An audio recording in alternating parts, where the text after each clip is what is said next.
Hi everyone, this is Mayank Kothari. Today in this video we are going to discuss about the exclusion of financing cost principle.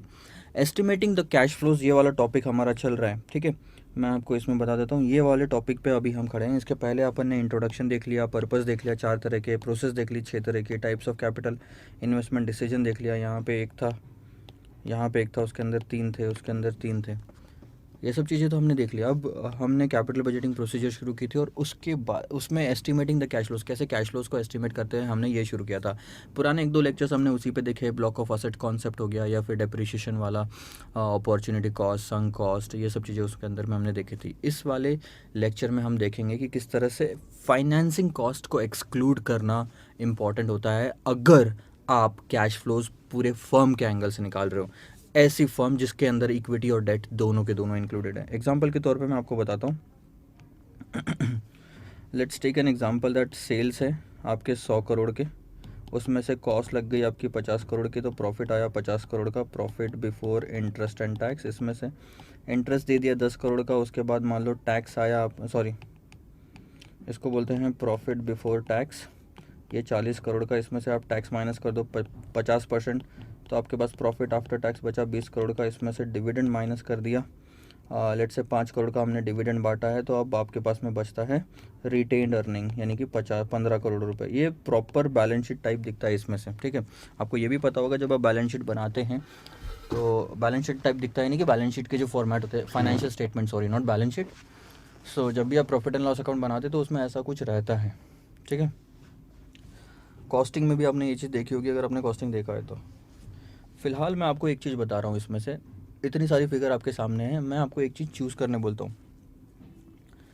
ये sales जो हुआ है, ये company ने market में पैसा लगाया, ये कंपनी है, ये मार्केट है, मार्केट में पैसा लगा के कमाया, और कंपनी के पास में ये 200 करोड़ रुपए है मान लो। ये 200 करोड़ आए कहाँ से? 2 सोर्सेस से आए थे, डेट वालों से और इक्विटी वालों से। 100 करोड़ 100 करोड़, ठीक है। अब मैं सिंपल सा एक सवाल पूछता हूँ आपको, इनसे 200 करोड़ लेने के बाद में 100 करोड़, इनसे 200 करोड़ लेने के बाद में कंपनी ने इन लोगों के लिए कितना पैसा कमा के दिया, कैश फ्लोज कितना कमाया? अब आप बताओ, क्या आप 100 करोड़ बोलोगे सेल्स? नहीं, गलत है, खर्चे भी तो हुए ना, सिर्फ इनकम क्यों ले रहे हो? तो नेट में आप बोलोगे सर 15 करोड़ रुपए। 15 करोड़ सही है क्या? गलत। 15 करोड़ तो सर डिविडेंड पे करने के बाद की फिगर ली है। इनको डिविडेंड देने के बाद की फिगर लेंगे या पहले की फिगर लेंगे? अरे इनके लिए ही तो रिटर्न कैलकुलेट कर रहे हैं, तो इनको जो भी पैसा देने का है या दिया हुआ है उसके पहले की फिगर लेंगे, जो देना बनता है। क्या इनको 15 करोड़ देना बनता है? नहीं सर, इनको तो 20 करोड़ रुपए देना बनता है, राइट।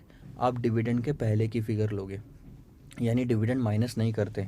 आपको अगर मैं बोलूँ कितना कमाया तो आप बोलोगे 20 करोड़ रुपए, लेकिन ये सिर्फ इक्विटी वालों का है। मैं पूछ रहा हूँ सर दोनों के लिए कितना कमाया, तो दोनों को जो इनकम जाती है वो माइनस करने के पहले की फिगर आपके काम की है। ये चीज़ याद रखना, और यही बेसिक प्रिंसिपल है हमारे इस लेक्चर का।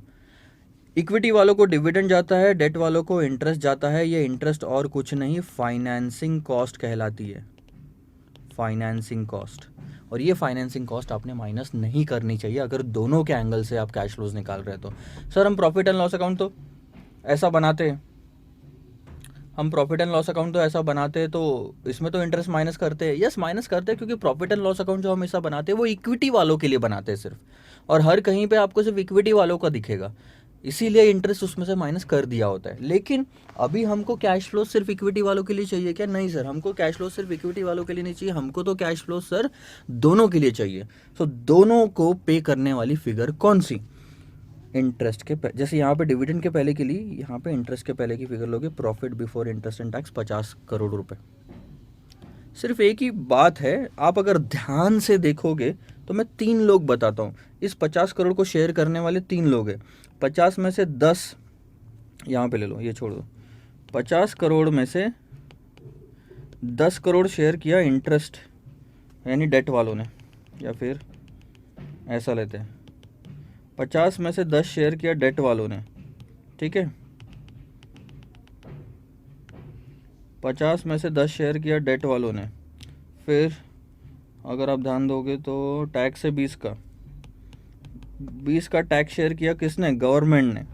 और बाकी जो बैलेंस बचा हुआ है 20 का ये इक्विटी वालों का पैसा है। सो टोटल इक्विटी वालों का पैसा कितना हो गया सर? इक्विटी और डेट वालों का पैसा ऐसे देखा जाए तो 30 होता है। लेकिन मैं सिर्फ कैश फ्लोज की बात कर रहा हूँ, वो भी आफ्टर टैक्स कैश फ्लोज, क्योंकि इक्विटी वालों के लिए तो ये आफ्टर टैक्स ही हुआ ना 20 का, तो डेट वालों के भी लिए भी जो हम निकाल रहे हैं ये भी आफ्टर टैक्स ही निकालेंगे। सो ये 10 में से भी आपको जो भी इंटरेस्ट है वो माइनस हो जाएगा। सो अगर कैश फ्लोज निकालनी है, दोनों के लिए कैश फ्लोज ही अप्लीकेबल है, लेकिन इसमें से इंटरेस्ट के पहले की कैश फ्लोज ये है, लेकिन इसमें से टैक्स माइनस कर दो, क्योंकि हमको तो सिर्फ डेट और इक्विटी वालों के लिए निकालना है, गवर्नमेंट के लिए थोड़ी निकालना है। सो फाइनल आंसर क्या होगा पता है आपका? अगर आपको free cash flows to firm निकालना है या फिर कैश फ्लोज आफ्टर टैक्स जो कि फर्म के लिए अप्लीकेबल है वो निकालना है, तो आप earning before interest and tax लो और उसमें से टैक्स माइनस कर दो। सो 50 1 माइनस 0.50, 50% था ना टैक्स हमारा, तो ये आ गया 25 करोड़ रुपए। ये है असली फिगर जो आपको लेनी चाहिए। Simple, earning before interest and tax लो, उसमें से आप 50 माइनस कर। चलो कोई हालत में आप अगर यहाँ पे पहुँच भी गए प्रॉफिट आफ्टर टैक्स पे भी, तो भी आपके पास एक और तरीका है। यही 25 करोड़ निकालने का मैं एक और तरीका आपको बताता हूँ। Free cash flows to firm का मैंने एक तरीका आपको बताया, EBIT 1 माइनस टैक्स। दूसरा तरीका बताता हूँ, प्रॉफिट आफ्टर टैक्स ले लो। ये प्रॉफिट आफ्टर टैक्स में से इंटरेस्ट माइनस हो चुका है, इसमें इंटरेस्ट वापस ऐड कर दो, आफ्टर टैक्स इंटरेस्ट ऐड करना, लेकिन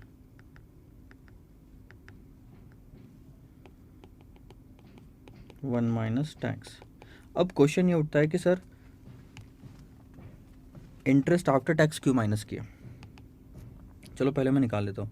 हमारा प्रॉफिट आफ्टर टैक्स था 20 का, प्लस इंटरेस्ट था 10 का, और 50% टैक्स रेट। सो 20 + 5 25 करोड़। सही आंसर। क्वेश्चन ये उठता है कि सर ये वाला पार्ट क्यों लिया 1 माइनस टैक्स? बताता हूँ, सिंपल। प्रॉफिट आफ्टर टैक्स ये आफ्टर टैक्स है, इसमें जो भी फिगर ऐड करोगे ये भी तो आफ्टर टैक्स होनी चाहिए, इंटरेस्ट आफ्टर टैक्स। इक्विटी का पैसा है प्रॉफिट आफ्टर टैक्स, और इक्विटी का पैसा आपने आफ्टर टैक्स लिया तो डेट वालों का पैसा भी तो आफ्टर टैक्स ही लोगे। आई बात समझ में? So these are the 2 formulas that you have to consider. पूरा लेक्चर क्या बोलता है? पूरा लेक्चर ये बोलता है कि जब भी आप फर्म के लिए कैश फ्लोज निकालते हो तो इंटरेस्ट एक्सक्लूड कर दो, उसमें से एक्सक्लूड कर दो, यानी कि माइनस तो पहली बात करो ही मत, और अगर कर दिया माइनस, ठीक है, सबसे पहली बात ये वाला पहला पॉइंट, ये पहला पॉइंट है कि माइनस करो ही मत इंटरेस्ट, और अगर माइनस कर दिया तो उसको वापस ऐड बैक कर लो, आफ्टर टैक्स इंटरेस्ट को ऐड बैक कर लो। आंसर दोनों केस में आपका सेम ही आएगा। So this is what the basic logic is behind calculating the cash flows to the firm के लिए कैश फ्लोज निकालना है तो याद रखना इंटरेस्ट हम एक्सक्लूड करते हैं। अगर सिर्फ इक्विटी के लिए कैश फ्लोज निकालने की बात करूँ तो यस सर, इक्विटी वालों का पैसा कौन सा है? इक्विटी वालों का पैसा ये रहा, इक्विटी वालों का पैसा ये रहा 20 करोड़ रुपए, जो मैंने ग्रीन में दिखाया आपको 20 करोड़ रुपए, ये इक्विटी वालों का पैसा, क्योंकि इसी में से तो डिविडेंड बांटा जा रहा है। जिस प्रॉफिट में से जिसका पैसा बांटा जा रहा है वो इक्विटी वालों का हो गया, मतलब डिविडेंड बांटा जा रहा है वो इक्विटी वालों का हो गया। जिस प्रॉफिट में से इंटरेस्ट बांटा जा रहा है वो डेट वालों का हो गया। सो ये जो 50 है इसमें से डिविडेंड भी बांटा, इंटरेस्ट भी बांटा, प्लस टैक्स भी बांटा।